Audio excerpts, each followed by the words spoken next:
Well, everyone, I did it. I successfully made it through Survivor Thailand. And before we get started, everyone, this is Mark. Mark, what is your experience with Survivor Thailand before this rewatch? And how did you feel about it? And save any negatives until afterwards. So, how did you enjoy it compared to the first time compared to the most recent time? I've only watched the season twice. Okay. I watched it the first time during the pandemic when I was finishing the seasons I never watched before. I had trouble with that. I had more trouble with it now. Yeah. There's nothing to latch on to significantly for a long time. No. And I'll say it like this. While I've been watching these, I also have a life that I've had to I will even have it playing on my phone or I'll have it playing somewhere else. I can tell you that I zoned out for a large portion of this season. I was watching it, but I was not giving it my full attention for a large bulk of it this time around. I will go with the positives first. Positive. The tribal council set is amazing. Oh my God. Tribal council set is amazing. It looks like the throne room from King and I. It's perfect. Exactly. It is especially compared to the Marquesas one where, like I said yesterday, it was kind of like a pavilion that they were just like, oh, let's build a tribal here. The theme song, the variation of the theme is in my top 5 favorite versions of the theme that's ever existed. The way that they split up the tribes, I enjoyed that. The final immunity, even though it's insane, and I'm glad they've never done it again, I did like the concept of it. The fake merge, I liked the concept for. I like the fact that they proposed doing a mutiny that we don't see for a few more seasons after this. I like the concept for it. Jan, I really liked Jan. And that's pretty much it. I know that you had the Jeff's shades. Oh, those sunglasses are amazing. The 1998 through 2003 wraparound Oakleys that he wears are perfect. I like Ganya, but Ganya I like a lot more. At a certain point, you're almost morally obligated. Yeah, like Ganya. His whole tribe hates her. Yes, Xian is good enough to return, which is why she returned. Xian is fine. I actually preferred Xian her second time around. Yes. This time I was just like, all right, I get it. You and Rob don't like each other. Everyone looks like they were plucked out of a teen sex movie from 2002 in the season. Yes, and I want to get to that because the first thing I realized rewatching this is almost everyone this season has some type of Southern twang. So this season is for the Midwestern audiences, the Southern audiences, because I would say the large majority of people are from the Midwest and South on this season. And I don't think. Oh no, go ahead. I want to say another positive. I like the drive of Brian. He's a very focused, driven man. Almost sociopathic, you might say. Maybe. I mean, he was a used car salesman that became used car salesman. He was a used car salesman. God, I fucking hate this season. So with all of the positives out of the way, so that it doesn't look like I spent, however much time we're going to spend on this one bashing it, those are the positives. The negatives is what we're going to spend the majority of our time on. One, and let's just get this out of the way. The way that the Ted Gandia situation played out from beginning to end is you just immediately check out of the season right after that. Because leading up to it, the season was, it was what it was. Boring, but not bad. Yes, that happens, and immediately I emotionally and whatever else, Ali, checked out. It's like that's episode 3, the top of episode. Yes. And also, while that's happening, the attack zone situation. The attack zone challenge happens. It's a fucking choking. He got choked. Where the two of the most hateable people in the season, Rob and Clay. God. Rob chokes the shit out of Clay, and they go into the water. It's a clusterfuck from beginning to end. It's not good. But the Ted Gandia thing, if it had just ended at Gandia confronting him about it and him saying, "Oh yes, no way, this happened to you in college. No, this isn't what happened." And if it had just ended there, it would have been bad on its own. The fact that it's a 2-episode story arc where it just kind of this every time there's a confessional with the two of them, Clay or Helen, that's what the Chewy Gon storyline is for 2 episodes. It's a Gandia thing. Oh. And the fact that it's portrayed for laughs, not only when he says, "Oh yeah, I'm 150% to 200% sure that I'm in love with my own wife," but then they play it for laughs at the reunion, which is currently on my TV right now, where "Oh yeah, that's one of the classic lines of Survivor." It's like, why? Do you remember the text of why this is being said? Thoughts on like I said, we're getting this out of the way now. Thoughts on how that went down. We have an example of that happening in a later season and how that was done. Do you think that for the time that it happened, and do you think that it made sense that they portrayed it that way, or do you think that even then they should have just done something? Okay, I was like 16 when the season came out. I'm trying to channel back like 20 years ago right now. Yeah. I think they handled it in that horrible, unfortunate, like early turn of millennium vibe. Yes. With like, hey, she's crazy. And they would show her like screaming, like her scream is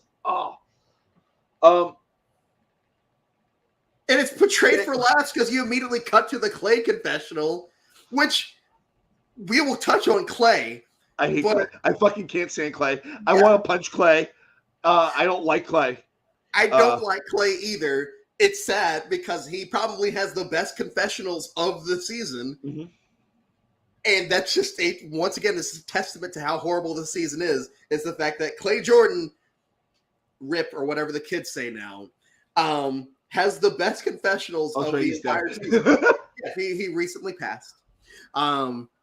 But that's just a testament to how bad this season is the fact that when this horrible thing happened, we cut to a Clay confessional where he's talking about how, Gandhi is just being a baby for everything that's going on here. It's like, is she being a baby for everything that's going on here? Damn it, Clay.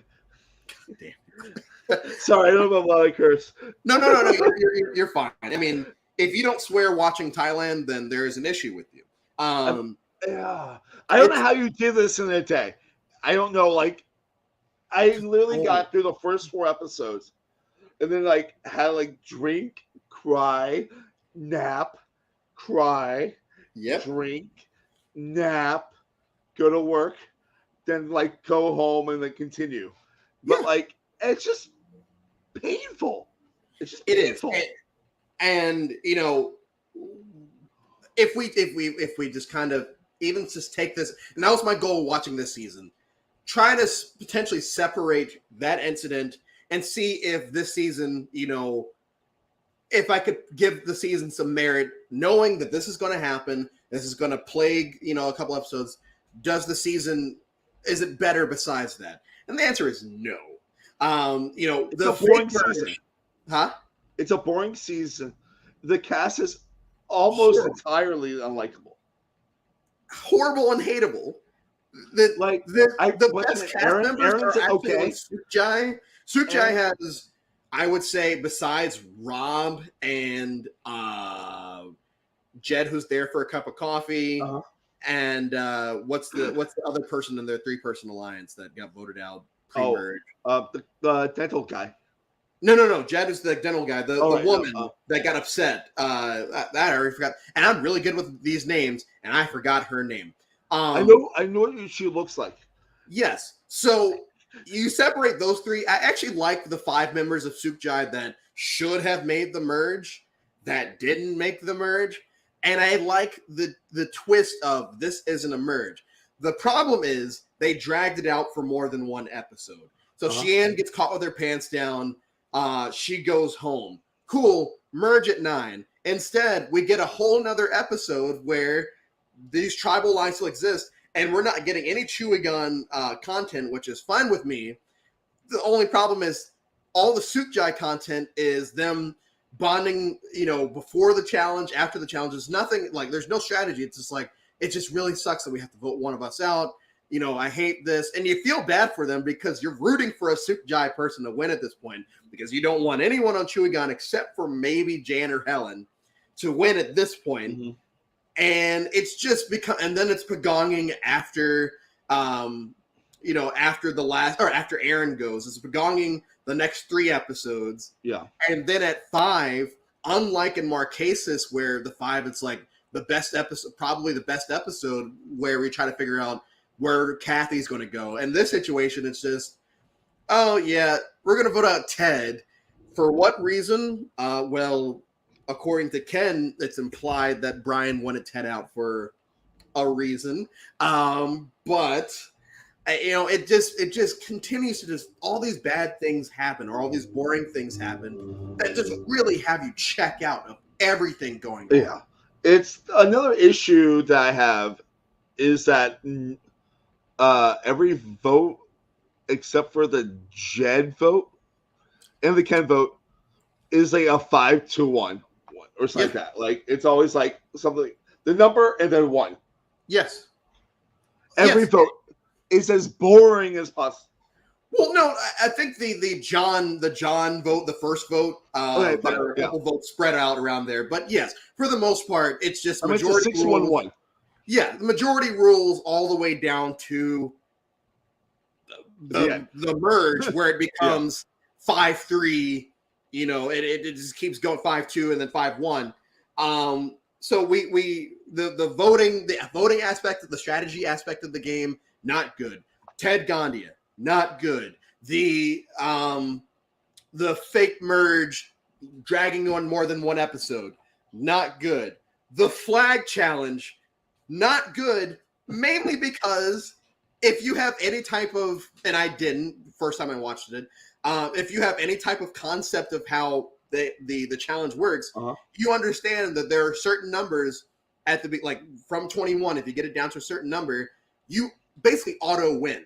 Like this challenge was like it was very poorly set up, and somehow both tribes kept screwing up until one tribe figured out the math at like 8. So that was broken. You have the, like I keep saying, the Sukjai tribe had the more likable people. I felt myself rooting for Ken and Penny, and they're like very generic characters on the season. But I was like, oh yeah, Ken or Penny. And on Chewy, it's basically Jan that I have to root for because I liked Helen. The thing that annoyed me about Helen was she voted out Gandia. After she kept saying, I believe Gandia, I believe what she's saying is true. I don't like these men and what they've been doing. And I understand that it's strategy, but like at a certain point. Which we're not going to get too deep into the later season. But it's also like what happened with some people there. Yes, exactly. It's the exact same. It's not the exact same thing because I think Helen handled it a little bit better than others did. But that's the only reason I didn't find myself rooting for it, because Helen realistically is the person that we should all be rooting for this season.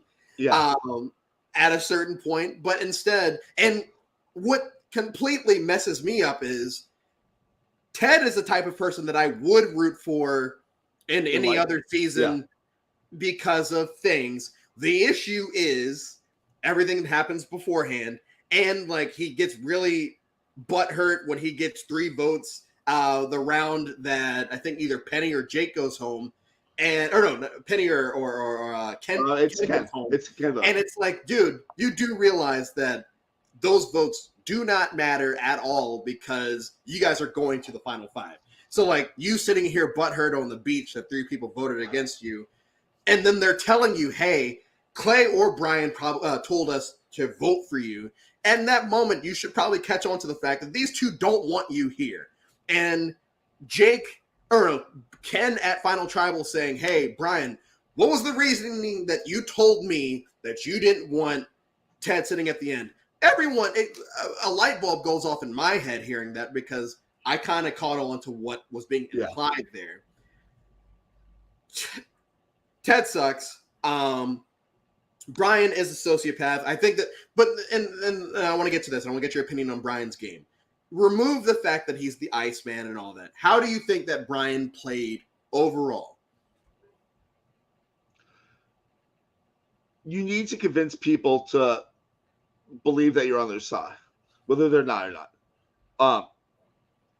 He found, I hate speaking bad about dead people.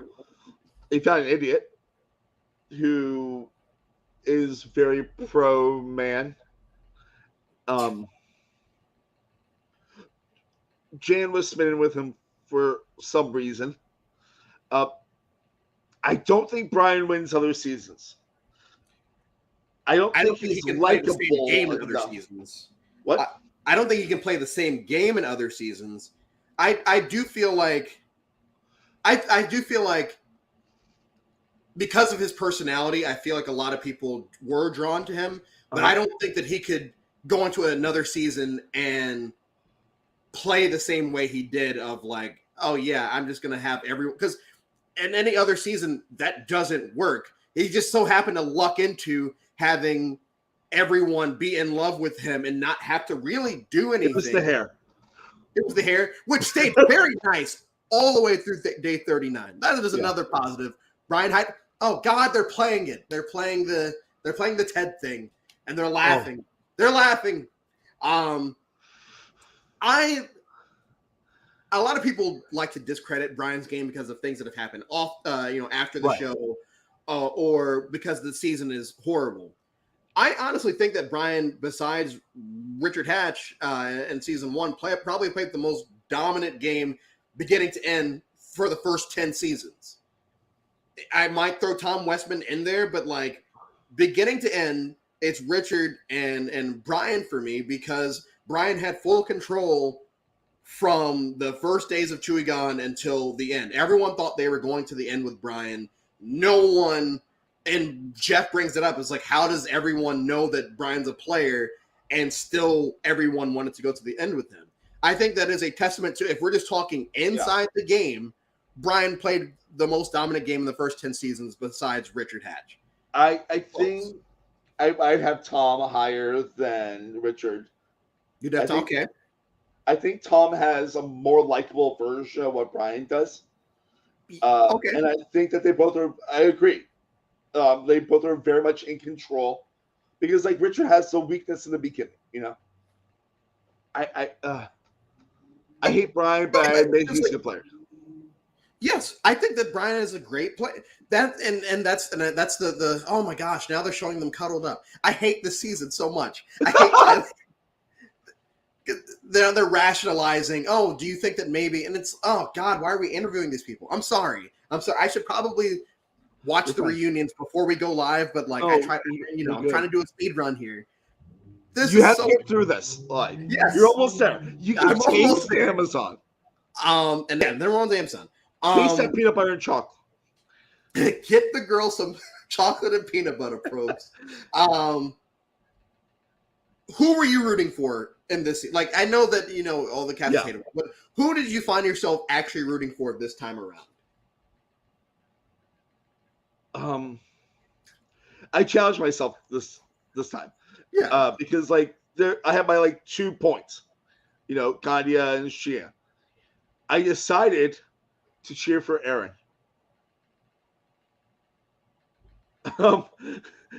Because what? Well, because what? Because She's hot. Like that's pretty much because Aaron like she's on the the one Soup that Guy goes tribe. against like the bikini or whatever. It's like, oh god, you're such a creep. Why is everyone fucking so creepy? Yeah. Oh my god. I think that on Soup Guy, if we wanted to go most strategic, probably Penny. Yeah. If we want to go most likable, probably Ken. And if we want to go most wholesome, I don't know, Jake. And this is going to go off on a weird tangent right quick. For the people that still think that HHH was somehow rigged for Ben to win because he was a Marine, you do realize that in season 5, there is a literal cop from New York City right after 9/11 on the same, like on a season, and they didn't rig it for him.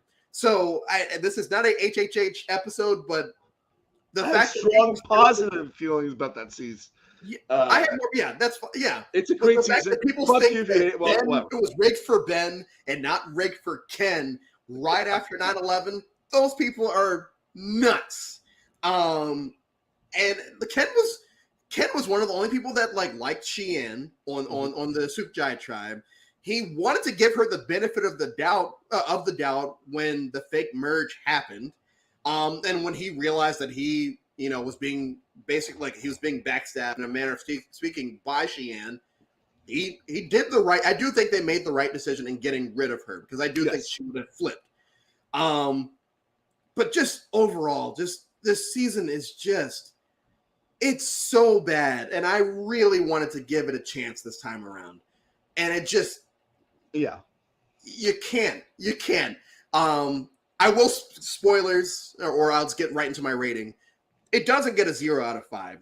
There's no Survivor season I'll ever give a 0 out of 5.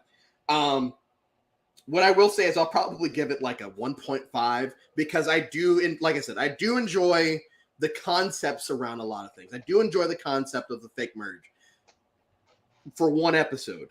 I do enjoy the fact that they went based off of the elders picking the tribes. I do enjoy the tribal council set. And that's it. That's where the 1.5 comes from. I think I'm similar.